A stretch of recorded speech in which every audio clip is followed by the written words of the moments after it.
Welcome back to Stories Recap. Today, I will show you a horror film from 2021 titled The Cursed. Spoilers ahead, watch out and take care. It's late at night in the city when a drunk man returns to his apartment, discovering that the lights aren't working and that there's no signal. He looks out the window with a golf club in hand, thinking it may be a thief, but that truth is creepier than that. A mysterious figure appears behind him and isn't seem bothered when the man hits him with the club, as a weird tattoo appears on his wrist that makes his skin go black. The mysterious figure attacks the man, throwing him around and causing him to get infected by something weird on the spot where he touches him. Then he bites the man on the neck, infecting him further, while his own body crumbles into ashes. Sometime later, the police are reviewing the case. The autopsy indicates the victim died of paralytic shellfish poison, and the attacker was outreaded 3 months ago. This isn't the first time this police department deals with a strange case, and Detective Junk knows exactly who to call. Meanwhile, famous reporter Jin Hee is appearing in the radio to present her new book about paranormal cases that she's covered on her independent news channel. During the interview, the host takes calls from the public, and the first one comes from a mysterious, creepy voice. This man claims to be behind the murder. Castle police are currently investigating, and he wants to be interviewed by Jin Hee herself next day at an address he sends to her phone. After the show, Jin Hee goes back to the office where all her employees are dealing with hundreds of calls asking about the creepy voice on the radio. Jin Hee also gets to meet Jesse, the new intern in charge of on-site shooting, who has recently arrived in the country. Then she meets with her partner Kim, who has already been pulling some favors to get information on the recent murder case. The victim had been a researcher at 200+IQ, but there are no clues on the killer other than he's been dead for 3 months, and his hoodie had an identification. Kim has put his hands on a bunch of pictures as well, and Jin Hee gets to see the tattoo on the attacker's wrist, confirming it's the type used to cast a spell. They're suddenly interrupted by Young, who has come to talk about the voice on the radio. Both is a cop, and as Jin Hee's husband, he doesn't want her to do the interview because it's very dangerous, but Jin Hee doesn't care because this may be the only chance to catch the killer. Young accepts that's true and lets her do the interview under the condition the police will guarding her, which Jin Hee accepts. After Young leaves, Kim shows Jin Hee a video was sent from Japan where a young witch is conducting an exorcism in a haunted house. Jin Hee recognizes this girl as So Jin, who had been involved in some of the cases Jin Hee read about later. Jin Hee goes to a cafe where she remembers case she investigated with So Jin and learned about the girl's powers. Suddenly, all the lights go out and Jin Hee's attacked by the hoodie killer. However, as soon as the attacker grabs her by the neck, he drops her and twists his body in the floor, revealing So Jin behind him wearing her witch clothes. At that moment, Jin Hee wakes up and realizes it was all a dream. The next day, Jin Hee and her crew get ready to stream the interview while the police watch through security cameras. The man that arrives is Mr. Park, who gives out his ID number to confirm he's saying a real name. The police check. He has no criminal record, but he had been reported as missing. Park explains he's a spellcaster that can manipulate dead bodies, and he was the one that sent that zombie to commit murder 2 days ago. He's asked for this interview because he wants to warn everyone that he'll kill 3 more people soon, and the names he mentions as his future victims are all the higher-ups from 200+IQ. If they want to stop Park from killing more people on the dates he proceeds to list, then the company's chairman must come to Jin Hee's show to offer an apology, which Jin Hee will have to make sure is sincere. Then Park takes out a knife to bring Jin Hee as hostage. On his way out, Jesse follows them with the camera to keep stream going, and the cops rush to surround them. Park and Jin Hee enter the elevator and Jung manages to jump inside too before the doors close, but all the other agents will have Edo take the stairs. Jung and Park begin fighting, but Park shows extraordinary force and easily overpowers Jung.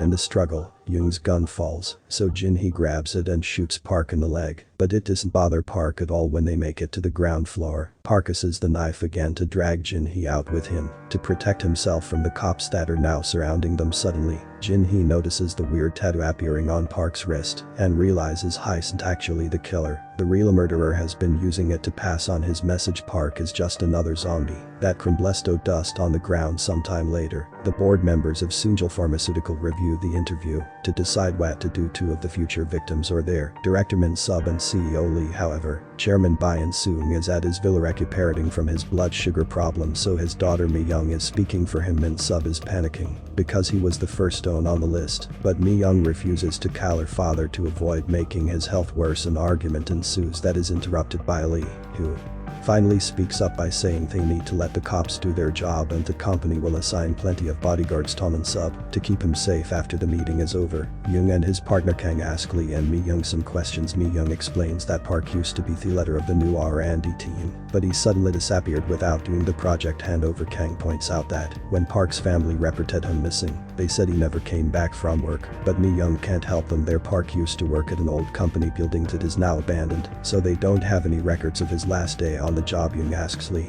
what Bae-in-soon should be apologizing about, but Mi-young doesn't let Lee answer with it and just asks the police to do their jobs. Meanwhile, Jin-hee and Detective Yu talk to Professor Tak, an expert on the study of paranormal. He's researched the tattoo and confirms it's the one used to make zombies. He also points out that only one country uses this kind of medicine. Indonesia. They have witch doctors known as shamans will have many ways to manipulate bones, the main in being on the ground where the body died. They mix the ground's mud with the shaman's blood and hair or nails from the body's tonic sculptures that are put on the incantation, which explains why all the criminals so far have crumbled like clay. Later in the evening, Jin-hee gets a call from Kim. He has finally found out the identity of the first attacker who had been reported missing by his family 5 years ago. It seems this guy came to the country with a fake passport, so Kim will be interviewing the guy behind that passport tomorrow. The next day at the local prison, Kim visits Hwang, the man that provided the fake passport, and Hwang accepts to share some information in exchange for cigarettes and a reduced sentence. It turns out Hwang also used to work for Sunjal Pharmaceutical, and 6 months ago, the company started secretly recruiting people for clinical trials. This job pays well, and all the recruits wore gray hoodies with a number on them. The research had orders to only recruit bumps with no relatives, but there weren't any homeless people that met the requirements, so Hwang began using illegal immigrants. All those people, who were around 100, died in a few months. In the meantime, the Sunjal Pharmaceutical headquarters are surrounded by bodyguards and the police to protect Min-sub. This also means lots of reporters are accumulating outside, including Jin-hee and her crew. Soon, a person wearing one of those hoodies approaches the building and the police try to stop them, but it's incredibly easy for the zombie to use their strength to easily beat them all up. Once that's taken care of, the zombie is Janed by a whole group of walking bodies. The zombie horde is too big and strong to be stopped by normal men, and they easily break through the guards' line of defense to jet inside. Ignoring the bullets shot at them, they begin climbing the stairs, so Jung decides to escort Lee and Min-sub out of the building before the zombies reach them. The group makes it to the elevator that will take them to the underground parking lot, and when the zombies notice this, they jump off the stairs to reach the ground floor faster since they can just stand up and put their bones back in place. Seeing the zombies go down, Jin-hee and her cameraman get in their van and go to the parking lot too, where they run over a couple of creatures. This gives Jung's group the chance to jet in a car and escape, yet it isn't enough. The zombies just approach the cabs at the nearby avenue and kick the drivers off tonic control and go after Jung, starting a chase through the city.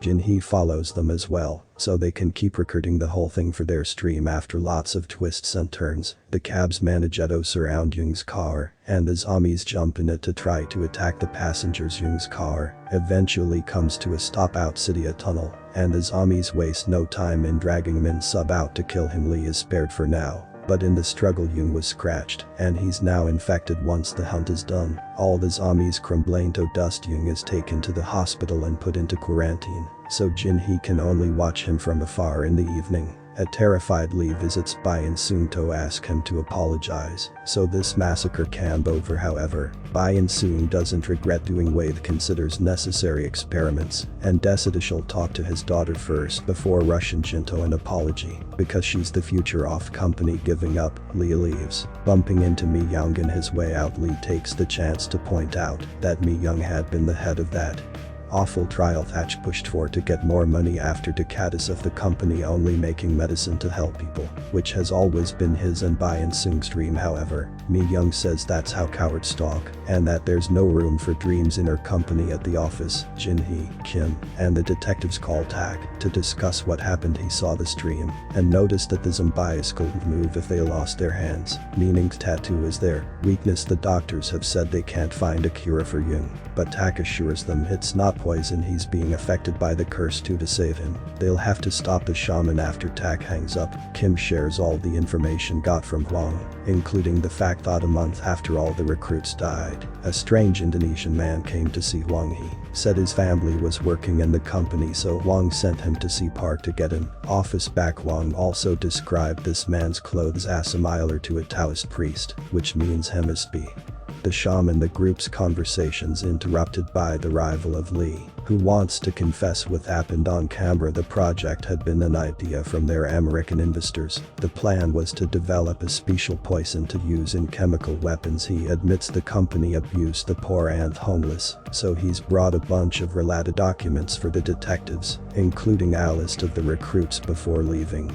Lee tells everyone that the chances of Bai and Soong apologizing are tiny. Kim realizes the files by themselves are useless because they may have fake names, so they'll need to compare the information with the police's official database to find the shaman's family. At the same time, Jin Hee remembers Tak's explanation of the ritual to summon zombies if the ground where they died is needed. Then shaman must be at the company's abandoned lab building. The team splits in two. Then Kim and Kang will go check the names, while Jin Hee and Yu will go to the labs, unaware that a stranger in a bike is following them inside the abandoned building. Jin Hee and Yu find a room painted with creepy magic symbols and decide Tak can research them later, not noticing that the paint is moving when they hear a noise. They go upstairs to check it out and are suddenly attacked by a zombie. Fortunately, Yu reacts quickly and shoots the creature until it loses its hand. Yu wastes all his bullets in the process. There's a horde coming next though, so Jin Hee and Yu run away through a tunnel until they make it into a room that they lock by putting furniture in front of the door. However, there's a zombie there too, and it grabs Jin Hee by the neck to kill her. On Lido be stopped by the stranger from the bike. It turns out this is So Jin, who has finally returned to the country. She uses her powers to destroy the zombie. Then she drags Jin Hee and Yu into another room. Because the horde has managed to break through the flimsy furniture barrier in this room, So Jin draws a spell on the floor to create an invisibility shield where she and Jin Hee hide. But Yu doesn't make it in time and has to hide behind some furniture. The zombies break in and go after Yu, so Jin comes out. After Jin Hee tells her if weaknesses the tattoo by using her powers on that tattoo, it's extra easy for So Jin to fight the zombies and destroy them one by one. Now that it's truly over, So Jin and Jin Hee reunite with a hug. It's morning by the time they leave the building, and So Jin shares what she's been doing all this time. She stayed in Japan for a while before moving to China, where a priest at a temple taught her how to control her powers. The So Jin that Jin Hee saw in her nightmare had truly been her, and after having this vision, So Jin decided to come back to protect Jin Hee. Interrupted by Yu, who tells them he's learned Lee has ended things for himself, which has caused Bai and Soong to accept to do the apology. Jin Hee rushes back to the city, but So Jin decides to stay with Yu because she's sure her powers will be of help. The interview will be done at the Sunjal Pharmaceuticals building, although Jin Hee still brings her team with her. After Jesse fixes the podium, Bai and Soong comes in and apologizes to the general population for the recent incidents, promising to be more responsible company from now on. However, the shaman wanted an apology for the trial victims and their families, not for the population, and Jin Hee reminds Bai and Soong of this. The chairman isn't sure about that, but Mi Young tells him to do it to get this over with. Bai and Soong sounds like a robot when he speaks because he doesn't actually mean the apology, and Jin Hee refuses to upload such a gratitude, which starts an argument with Mi Young back at the abandoned lab. Tak, So Jin, and the cops investigate the spell room, which So Jin recognizes as the same invisibility spell she used by quickly deleting the word written on the ground. So Jin makes the illusion disappear and reveals that the room is actually a long way. The group crosses it until they make it to a morgue, where the ground has lots of spell symbols and the clay figurines Tak had described. When they open a door at the back, a powerful light throws them back and reveals another room where they finally find the shaman. His defenses hold the entire team to the ground except for So Jin, who tries to push through while destroying the zombies the shaman throws at her. Meanwhile, Kim and Kang finally make some progress, discovering one of the trial records had been Jesse. Kim sends a picture of the file to Jin-hee to warn her, and Jin-hee finally understands that she had been chosen to record this in order to give Jesse access to Bayan-soon. The apology is still not sounding sincere, so Jesse finally reveals her tattoo and begins fighting the guards. While Mi-young takes her father away to safety, Jesse runs after them, knocking out any on it, gets between her and the chairman's office and even jumping through windows as a shortcut. After beating a few more guards, Jesse enters the main office and approaches Bayan-soon to kill him. However, at that moment, So-jin finally manages to reach the shaman and uses her powers to kill him, which automatically kills Jesse as well as the shaman dies. He looks at the last figurine which has Jesse's hair, thus So-jin hands it to him, so he can leave this world together with his last relative back at the company. Mi-young takes advantage of all the bodyguards being unconscious to enter the office and, with the help of some tissue, grab one of Jesse's fingers. Then she uses it on her father to infect him. As she explains it's time for him to go and let the new generation take over as he dies. Bayan-soon sees a bottle in Mi-young's hand and realizes Lee's death had actually been a murder. A moment later, the cops finally reach the office, where Mi-young is crying her heart out, but Jin-hee also arrives and tells her to stop pretending, because they know everything. When Jesse fixed the podium, he put a microphone in Bayan-soon's jacket for better transmission sound, so now they have a recording of everything said. While her father died after the cops arrest Mi-young, Jin-hee and So-jin meet at the hospital to visit Young, who is finally recovering thanks to the shaman's death. So-jin feels bad for the shaman because before it died, she had seen his memories of playing with Jesse as a child and felt how much he loved her. 3 months later, Mi-young has been released on the grounds of insufficient evidence. However, one afternoon, Jin-hee and So-jin approach her in the parking lot to make her confess if she doesn't want to get horrible magical consequences. Meanwhile, an employee at a small local company is being paid pennies for his work. After his shift is over, he decides to drink for a while, and his drunk wandering around town makes him find a mysterious man drawing a spell on the ground. Desperate for a better life, the man asks stranger for his help. Thank you for watching. Subscribe for more videos like this.